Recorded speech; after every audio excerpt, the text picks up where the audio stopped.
let's see what you guys think of this style of video. If you guys like it, let me know. Put in the comments down below. Well, let's get to the video. I'm gonna go meet Margo and Annabeth right now. We're gonna eat some food. Am I on film? No, not you. You want to be? Yeah. Enjoy. Thank you so much.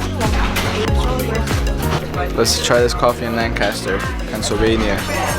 So we're from New York City. We don't really come here. Let's see.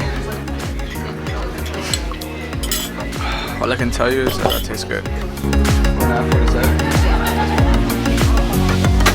Thank you so much. Wow. Oh guys, you're still here. What's going on? Forgot about you. Alright, so we're gonna start off with some bread right here, guys. Nice bread. Nice and warm. I'm gonna put some butter on that. We got some soup here, guys. I already showed you the soup. Look at this soup. You can't even tell. Some potato bacon soup. It looks like mashed potato. And we got some cracker.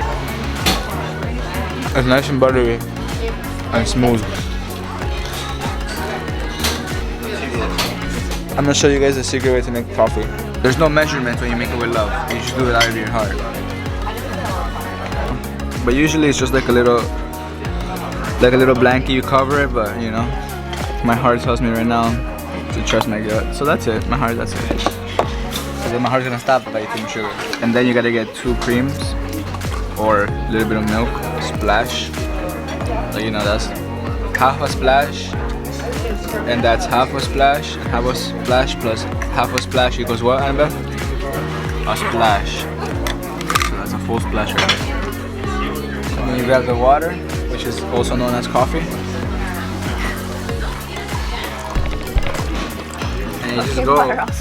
And you just, you know, fill it up about like 70%, 80% to the top, like that, not all the way. And it's nice and Gucci, as they say. Gucci? Yeah, I don't want to say Gucci, but I said it. And then you try it. Actually, it's gonna be biased if I try it. So you try it. Me. Wow. I love it when you go to a restaurant and they give you like stuff like bread, and you know, I'm full before the food is even here. That's also one other thing about like getting full before the food comes is a big mistake. And old me would eat all of this, and I probably am. I said old me wouldn't do it, but I guess I did. So I said this.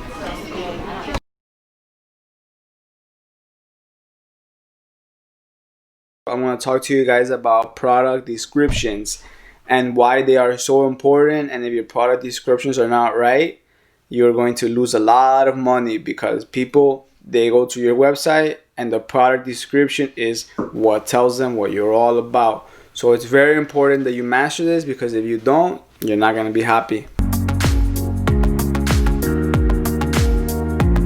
Okay, so when you guys go to a store and you look at a product and you're interested in buying something, let's say you want to buy a computer, what are you going to do? You're going to look at the description and you're going to see what this computer has that the other computer doesn't have, and then you're going to make your decision. So it's very important for the computer that it says the specifications in a nice way, market it to your attention. This computer is fast, the process is right. You make a decision based off what it says and which one appeals to you the most. That is how you make a decision. So when people are going to your website, people need also to have a reason why they're going to buy your product. They need to have a reason. You need to give them multiple reasons in the product description. One of the things that people do wrong, and it destroys the chances of them getting success, is that they talk about things like features, right? Features like the quality. Even though it's important, they spend most of their time talking about specifications, right?